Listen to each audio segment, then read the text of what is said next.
if it's to make like 5 years, I just made it like 12 months Got it. and 18 months Got it. versions. But I don't see why they do ask for it. The standard is matched. Huh? Last year I made a model like at the beginning of 2017, and I had Q1 2018 within 3% deviation from the model.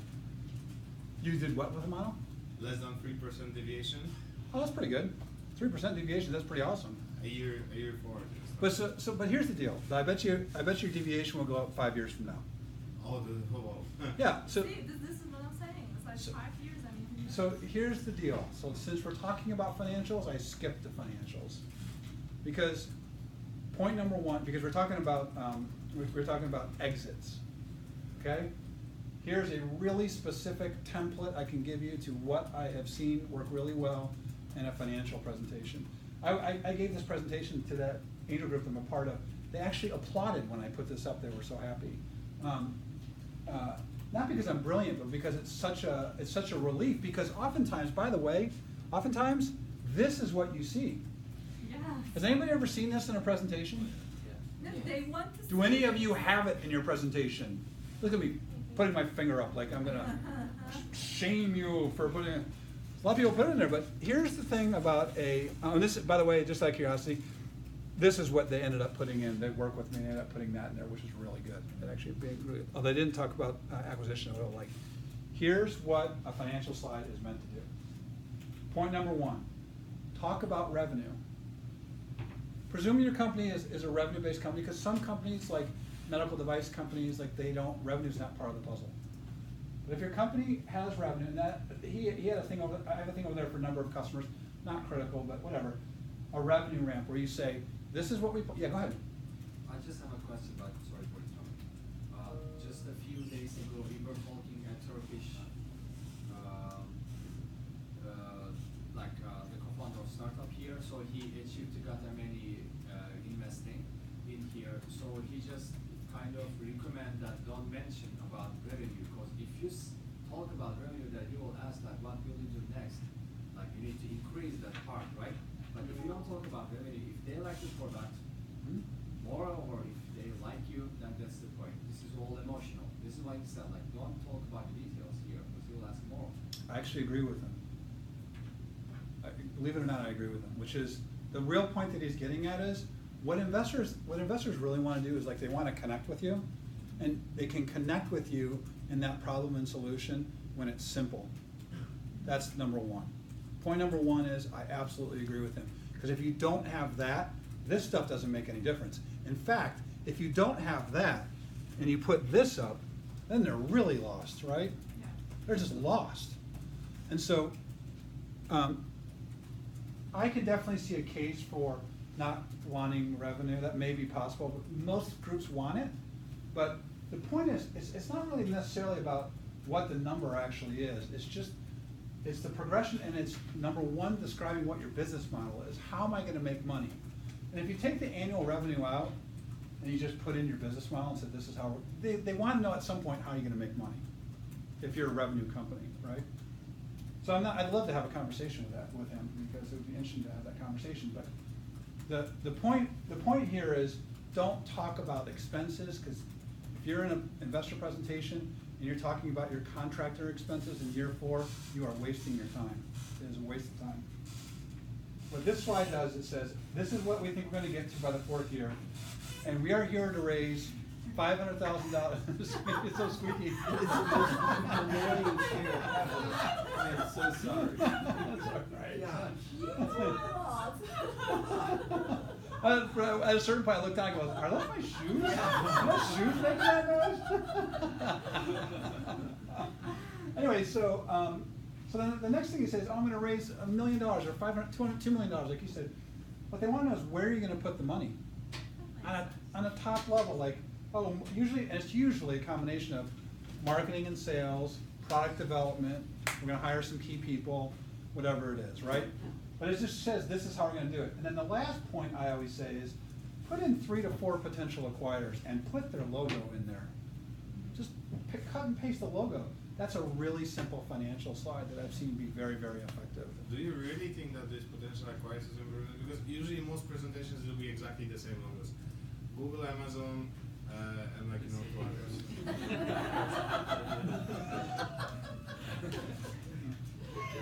I should have just put Google and Amazon here and just said, this is my You suggested should, slide. and you got the ready template. So, so what I'll say about that is, if the companies are Google and Amazon, but there's a reason why Google and Amazon are actually up there, that's fine. But what I'll tell you is, like the work that I do, I work with hardware companies, I work with medical device companies, I work with life science companies, I Okay, work this with... is a very specific case, but let's first say out of 6 pitches, I think Google and Amazon are only four of the presentations, like potential acquirers. Like, if you do something in the medical space and there's a very specific company that could be interested in it, then I understand it. But like, That's nice. but like someone who built just some software, I don't know, AI. software, and be like, yeah, Google, Amazon, and Microsoft. Let me see if I've got the... I do. Here's a good example. This is a company that could be bought by Google for sure. That's that auto company that I talked about earlier. It's the auto company I talked about earlier. These are automotive software companies. So, Google and Amazon, so I'll give you, your question's a fair one. Google and Amazon as potential acquirers, if they meet the requirements, which is, number one, do they buy companies that are like your company? Because if they have bought a company that's like your company and you compete with that company and you're actually better, it's possible they will buy you. That's number one. Number two is, if you have connections into those companies, then having Google and Amazon up is really powerful. If one of your advisors, let's say for you, one of your advisors is in the transportation automation software part of Google, like global transportation, and you had an advisor who was in global transportation software, or global software solution, global transportation solutions in Google, that would be a great logo to have up there. So, and then I'll do the last thing about the bullshit question, which is, if there are companies that are likely purchasers of your company that with some level of specificity that are not Google and Amazon, then that is on you guys. That is on the entrepreneur. If there's other companies that are more appropriate to buy you, you put those companies up there.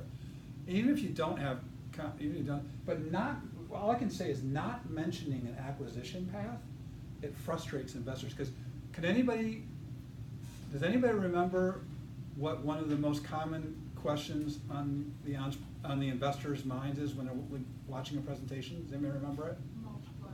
When am I going to get my money out and what multiple? Exactly. That's what they're thinking. And so I can just tell you from experience, far too many of them don't mention it. And where you are correct is if you just throw Google or Facebook or whoever it is, if you just throw them up there without a story around why they're up there, it is going to look like bullshit. You're right. And if you know what the thing is, if 3 companies come and give a presentation and all 3 companies are likely Google targets, then they're likely Google targets. If they are. If they are. If you have a story around it. That's what it always comes back to, the fact, do you have a story around it? But my point is, like, most of the people will be like, okay, I was told to put a potential acquirers on Google. You were told to put in potential acquirers, and you put Google in. I didn't. Well, I mean, the thing is I was told, but I didn't. okay, got it, good. So the thing is Because I don't want to sell my company. you what? I don't want to sell my company. Do you know who doesn't like that? Angels? Investors. Yeah. They want to know you're going to sell your company. That's how they make money, right? You don't want to sell your company. That's good because you love it, right? Some of them. Yeah. Most of the investors in the past were more like, you know, we've been raising investment in the Middle East, and that people don't like selling. They want to keep it. They want to build. So, So my main comments are around most venture investors in the United States. That's what my main Yeah. comments come from. But the thing is, if you remember that one slide I had up, which was know your audience. If your audience doesn't like to see your companies get sold, then don't talk about that thing. That's perfectly fine. So I want to go. There is another set of information I want to talk to you, which is. So, sorry, can you come? You have to Google like also 5 times. Oh no. That's. Do you, okay, here's the question. Would you rather hear about competition or go to market? Which would you rather hear about? Competition. both. Any Go to Mike. competition? Competition. Great, competition. We're gonna talk about competition. And about revenue. Yes. About revenue, was it like 1 to 4 years? Was it like forecast or actual past or projection? Forecast. Forecast. Yep. And so like for example, like I'll give you a tip for both of your presentations, which is you have a if revenue is earned both from companies and individuals. I don't know whether that's true or not, but let's just say it is. Okay. One suggestion I make is you use those same revenue bars, but you just split them out into. Yeah. Yep. Yep. Okay. So competition. So here are some suggestions on competition. So let's start with this though, because we've kind of bounced around, which is fine. I'm totally comfortable doing that. Remember that the way I like to do presentations is you start with the problem and opportunity, you talk about your solution, and then the next natural thing I think is describe how you're different, which should be sort of described already, but you're putting yourself in a competitive context. And here's the first one I think about, okay? A simple question. If you're sitting in front of a user buyer of your technology, whatever it is, and in their hand is, I can do it the way I've always been doing it with the software I have currently, whatever it is, or I can do it with your solution, or I can do it with your most competitive competitor solution. The question is, why do they choose you? You understand? If you're talking to a business, you want them to use your software, you say, we want you to do this. It's like, I'm either gonna keep doing it like I'm doing it, I'm gonna go with one of your competitors, or I'm gonna go with you. The question is always, why do they go with you? In really simple terms, you think about it that way. And it's important to understand that you completely own the narrative on the slide. And as such, these kind of differentiators, these are three of the most common ones I see, which is our solution is simple, to do it the other way it's complex. Our solution addresses many problems, our competition addresses certain problems. Our solution works, their solution doesn't work. And by the way, on any one of those things, you can explain it however you want. That's what I mean by you own the narrative, you can describe it.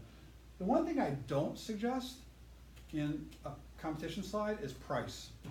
I don't suggest expensive versus cheap or whatever, cheap versus expensive, whatever it is, affordable versus expensive. I think that's like an additional point that goes along with these. You describe these first. And I think repetition is good because in the case of a presentation where you're saying, our solution is simple to use and it actually works, if you've already said that on a previous slide, it's great just to say it again. There's nothing wrong with that. But I want to show you an example of a competition slide. This is an actual company, which is this company. Is the company here that does the is it the mall technology? Mall? More like- No. No, They're they are not not here. here. Okay, They- got it. Yeah. Okay. So this is a company that does, it tracks movement of people within factories and big concerts and all that kind of stuff. They have technical software that does it. But this was their competition slide. So any thoughts on this competition slide? I can't see anything. Can't see anything. There you go. That's the first one. What else? Can't see anything? The colors? Do not have any focus. No focus. Details, very detailed. So this is, But I think it gives you the concept that, it just combines everything. everything. correct. It's not partial, it's more a coherent solution. That's the idea I get. I don't know what they do, it's complicated, but I get the concept. Correct. So here's what's interesting is, so does anybody have a competition slide that looks like this? Okay, fine. Then let's talk about it. Because here's what I find with most startups is all of these benefits of what they do are quite good. But I can promise you that there's one or two of them that really make the difference. Like in this case, you can see when it says internet free blue dot, I don't even know what that means, right? And most people aren't good, but human motion and intent information, I guarantee that's valuable. And so the thing is, and also, like you also see like, if you could spend 20 minutes on this slide, then you'd get it. But like, for example, you can see human motion and intent information, they have it all. Nobody else has that. And that's lost. You know what I'm saying? So I'm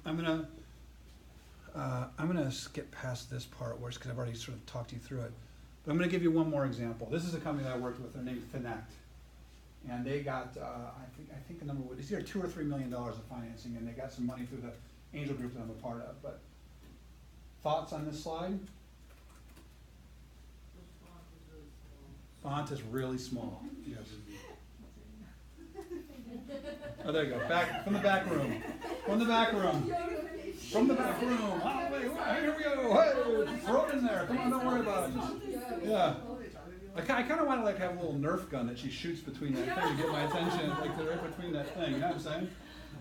But there's one or two good things about it. Like I kind of like there's a logo here. That's kind of cool. But he did not. This is a very difficult slide to read. And I'll tell you what we ended up going with. It's not a slide, it's an Excel form.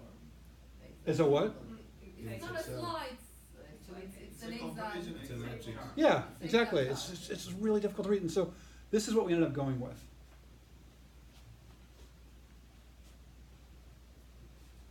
His value point was that it's really easy to use. These ones are super hard. You actually need to hire consultants to implement these things. Yeah. And on his thing, it's a platform. So you can run many applications on it. This one, you can only run like one application on it. So in this case, not to go too deep into it, but it's basically like an Internet of Things for cities. So you can do all kinds of different stuff for city buildings and streets and all kinds of services you can roll out through them. They're doing very, very well. But what you can see is it feels spacious. Doesn't a slide feel more spacious than this? Yeah. And it's you can see there's enough competitors on there that they probably know what they're talking about. Sometimes people put, and there may be one, maybe we could have taken off Redwood or something like that, but sometimes people do these slides and they put 20 competitors on it, and it's like, no, you just need a few. Because most people probably aren't even gonna know who some of these people are. Philips don't know, GE don't know, I don't even know if they know Digital Lumens, but the point is, he completely controlled the narrative of that slide by making it super simple. And so if you use things like effective versus ineffective, simple versus complex, because I bet you simple versus complex, like each one of you could probably use that somehow. Like it's just this effective, like yours, effective versus ineffective. It could be like the platform that we have actually does the trick of getting information that people are very interested in getting to the companies that you're talking Our about. case is a little bit different because most of the transportation companies don't realize the value of the time of their passengers on board Mhm. and what can they do with that. So I think as Chris said, like, the biggest competition towards us is them doing nothing. That's fine, that's fine. So that can also be one of the possible competitors, which is keep doing it the same way they're doing it, which is nothing. We have though a competitor who like is really hated and is just getting a lawsuit with Uber, so I think it's a very strong point for us. Got it. So, any other questions about competition or any of that stuff? So let me just do one thing right now, because it's almost 3:30. Is this helping? And yes. Can I show you something? Yeah, bring it up here. Like, Just show it to everybody while you're showing it to Yeah, me. here, like in the previous presentation, we made our own, like a chart for the competitors. It's a bit complicated, but the adapter is right there. Oh, yeah. yeah, it's you have a, alright. Yeah, it's Just, wait, no, that's not the adapter. Is it yours a USB-C? you want to put this in? yeah, There you go. Okay, but before you say a word about it, we're gonna let them look at it. oh yeah, sure. Yeah, Okay. perfect. Look.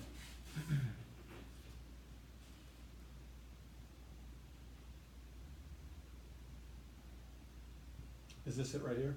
Yeah. Perfect, okay, that's cool. You got it. Okay, don't say anything yet. They don't know any gas here. Cool.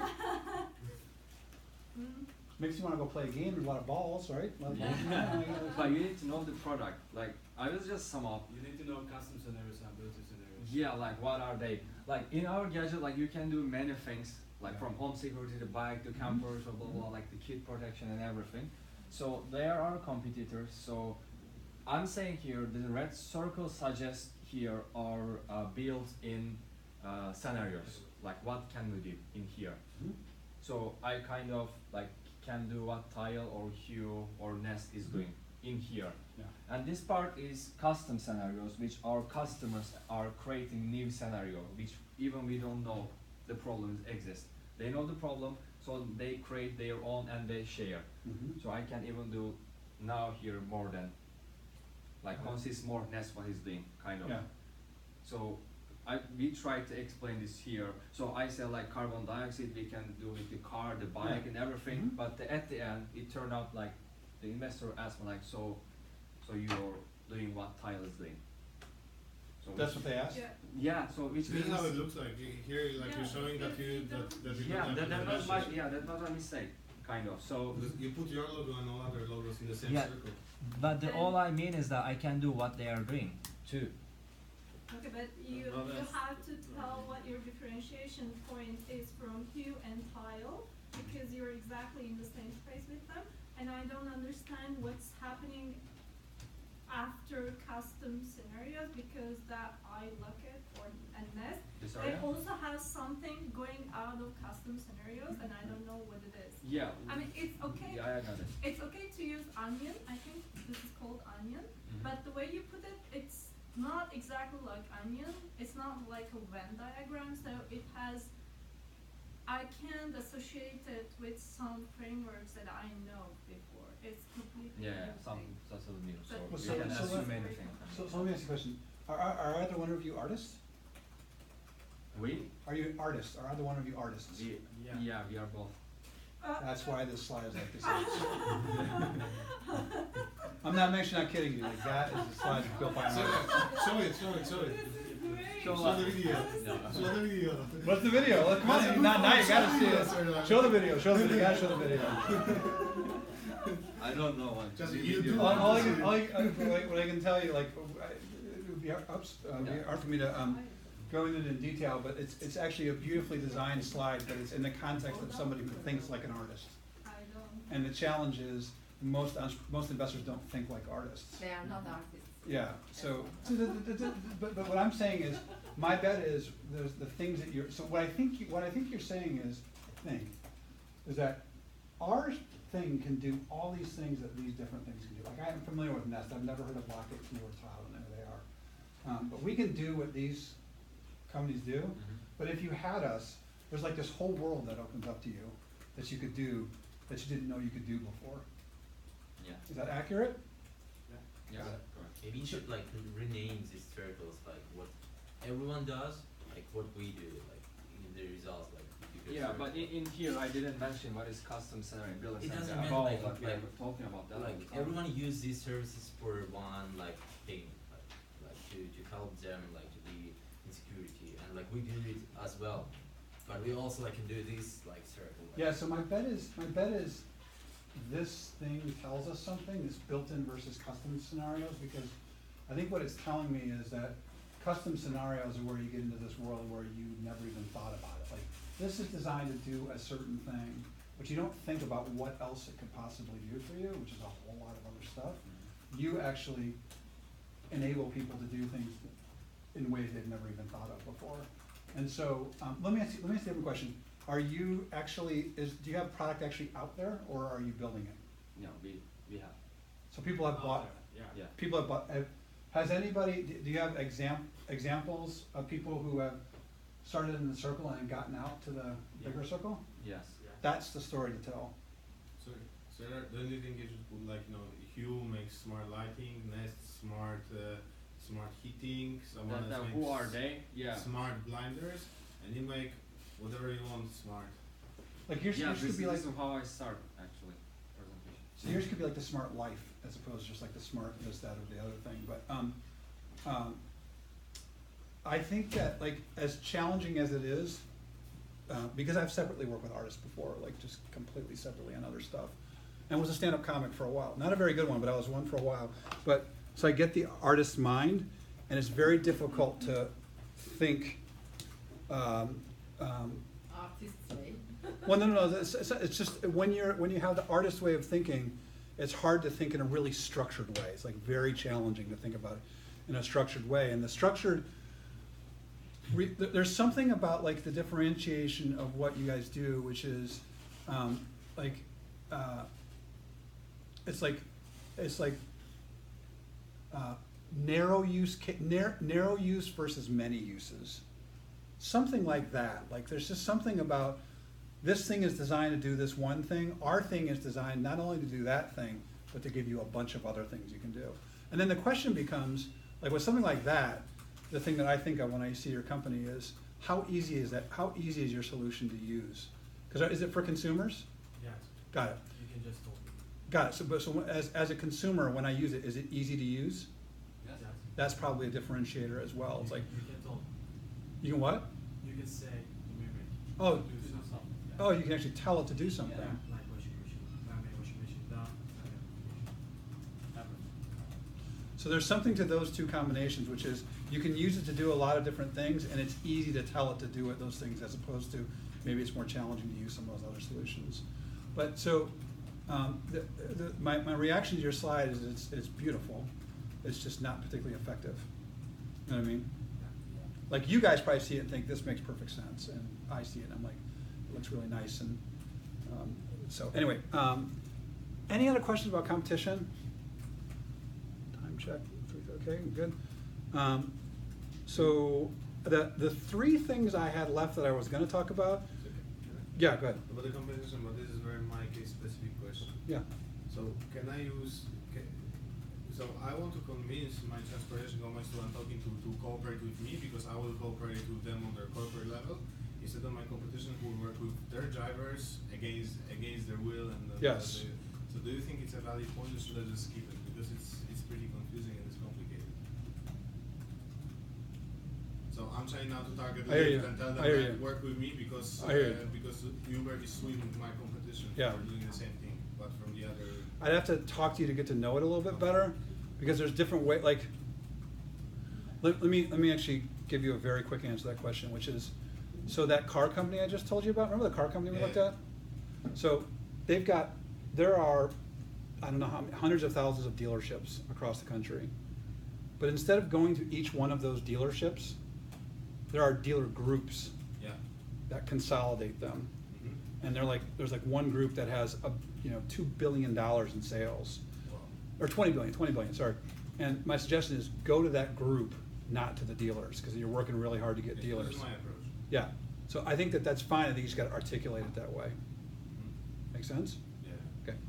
So the three things I have left that I know of, unless I'm forgetting something, are go to market, a little bit about management team, and then a bunch of like random little tips and tricks that I was going to share with you. Any particular desire to go in any one of the three directions?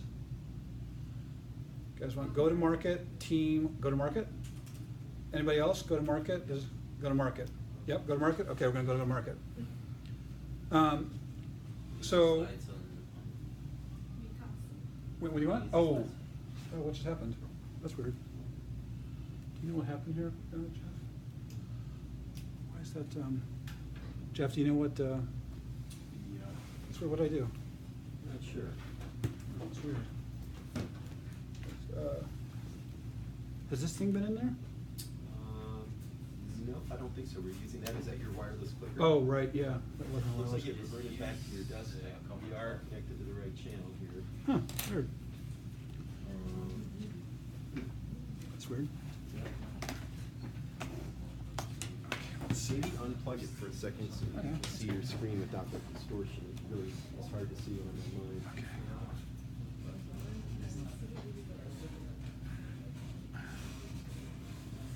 Can you plug it back in? See what happens?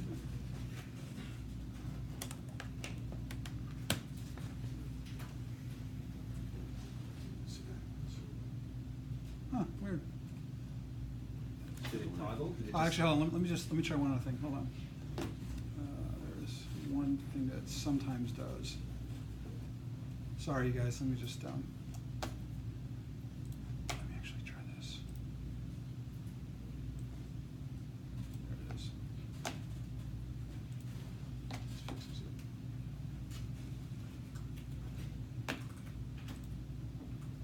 Okay. So, okay,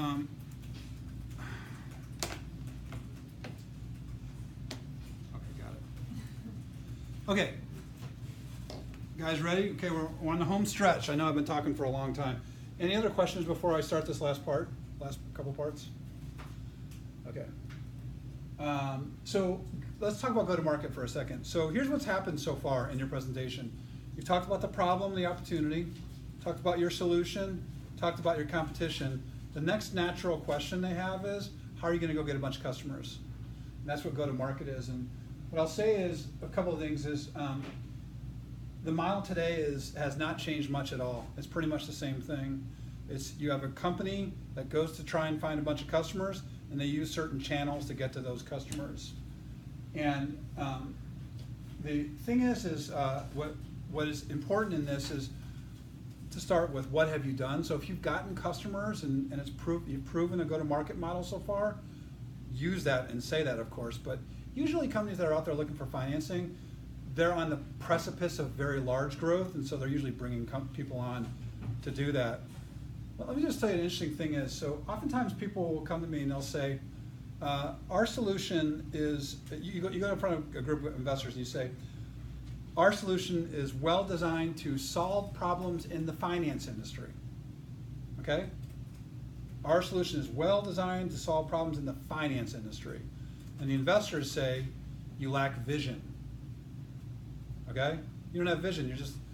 You go to those same investors with the exact same company and say, our solution is designed to help problems in the financial industry, the healthcare industry, the hospitality industry, and the travel industry. And they say you lack focus, right? So it's you lack vision or you lack focus. And it's a real challenge. And so what I advise the companies to do, and talking about go-to-market, is this is what we do very well, and we're going to let demand draw us to wherever the next market is going to be. And the last thing I'll say is be honest about your current team, which all that really means is if you don't have somebody on your team who has built this kind of go-to-market model before, just tell them that's why you're raising money, is to hire a marketing executive. It's usually one of the, that's not usually one of the very first executives that people hire. Usually it's the CEO, the technical person, and sometimes a project manager to manage software development, maybe a part-time finance person. You start getting some growth, what have you, and then eventually a marketing person becomes more appropriate. And I'm going to skip this part, but I want to show you the progression of how it works. Remember how I said your logo is here, and you are trying to get to the customers here. Those are the first two things of the slide, right? The slide's broken out into three things. The second point is, how do you get from your company to the customers or users? Correct? Because it's go-to-market, basically. Following me so far? Yes? Here are the three most common ways people get to customers. Maybe they do some online marketing. Maybe they have, you guys are familiar with channel sales, like partner sales, that kind of thing? Or maybe you have a direct sales force that works for you. Okay? And I'm just going to skip forward. It's useful to just use, this is a good one, where it's Google and Facebook are their online marketing, and they're going to go through Walmart and Amazon. That's just an example of how you get from A to Z. But this little tagline right here, capturing proven and unmet demand, that to me is an effective way to say we're going to go to market. Because what you're saying is, we've proven, like for example, your case, is your case out there working with businesses and developers right now? Yes, but we make money out of companies only. Okay, fine. What I'm saying is, but you've proven there's an unmet demand out there. Yeah. So this is how you're going to do it. So I want to show you one example of a go-to-market that I saw. This is an actual company I worked with. Thoughts on this slide?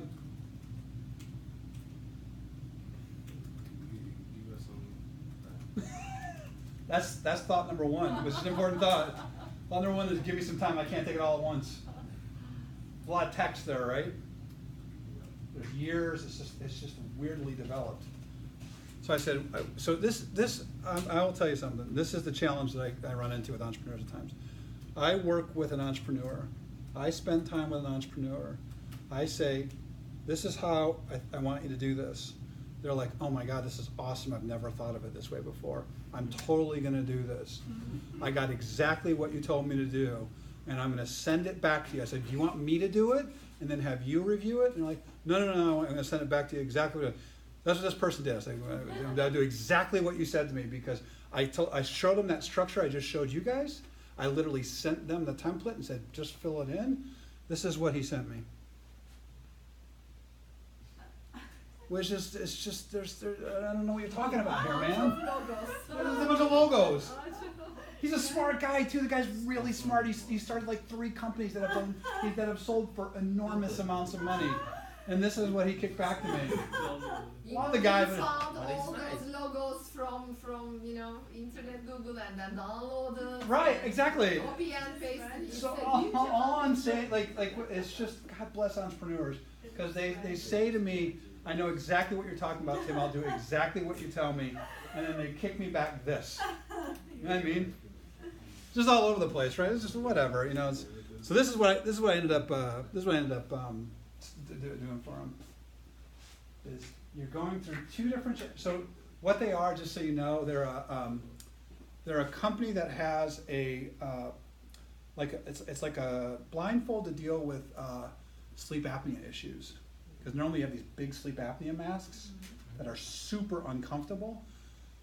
But he's got this thing that has devices on it that are connected to your phone, and when it starts to sense something is going on that suggests that your sleep apnea is going to kick in, it actually interacts with the phone and starts to create pressure points that deal exactly with it. It's phenomenal. It's a phenomenal company. But like, you can literally just take a picture of this and do this for like 75% of the companies that are out there, in terms of, we start here, our target market's down here, and we get to them through this. That's go to market. Did you make this slide? Yes. Okay. Yes, I did make this slide. Yes. But it's just, that's the progression. It is? And so, and so the, but it also, like, let's, so one of my skills, by the way, whether you actually could, if I said to you, what are 3 of the best qualities about me? You probably wouldn't guess this one, but I'll tell you what it is. One of my best skills is empathy. I'm an empathetic person, so I can put myself in your shoes. And so I get that this is, we can joke about it and laugh about it, all that kind of good stuff, but it's also quite frustrating, because he's out raising money for the survival of his company that he loves. All you guys love your companies, right? And he comes to me with this, I give him the advice, and he goes away and creates this. I get it, I just say, I'm just gonna fix this for you, and I give him that. And so, my point is, I do get that it's challenging at times to do this. And what is most challenging in working with someone like me is, when you're with me, it can all make perfect sense, but as soon as you walk away, you are right back in the middle of the weeds, and it's really hard to remember all that stuff. And it's the mindset shift change that is so important. That takes more than an hour to do, so. All right, so that's it on, let's see. So in this case, you cut the year 2 and year 3 plans. Yeah, you just don't need that. Like, it's just like Amazon, you could get in year 1. Walmart's probably year 3, but it doesn't matter. Okay. Because, well, that's a good question. So, so the underlying thing that you're asking is, there are elements of that first slide which are more of like a look forward plan. At what point do you talk to investors about that? Well, that's due diligence. Let me just tell you what our roadmap is to actually get out there. In year 1, 2, 3, this is what we plan on doing. You know, in year 3, when we're out here, we expect that we're going to get attention from people, and we may get bought by it. So it's like, that's when you start to dig down and get into the plans. But the point here is just like, when you look at this, it's like, even if you don't completely get the go-to-market, at least when you're in the audience as an investor, you're like, that looks like a plan. That actually is pretty clear. He knows that this is, you go to CES, take out Facebook ads and AdWords. And then, by the way, there's actually one other thing I want to say about this. If you do have a company where you have somebody who has built this plan before, like gone out and taken a consumer device to a consumer market, that is hugely valuable.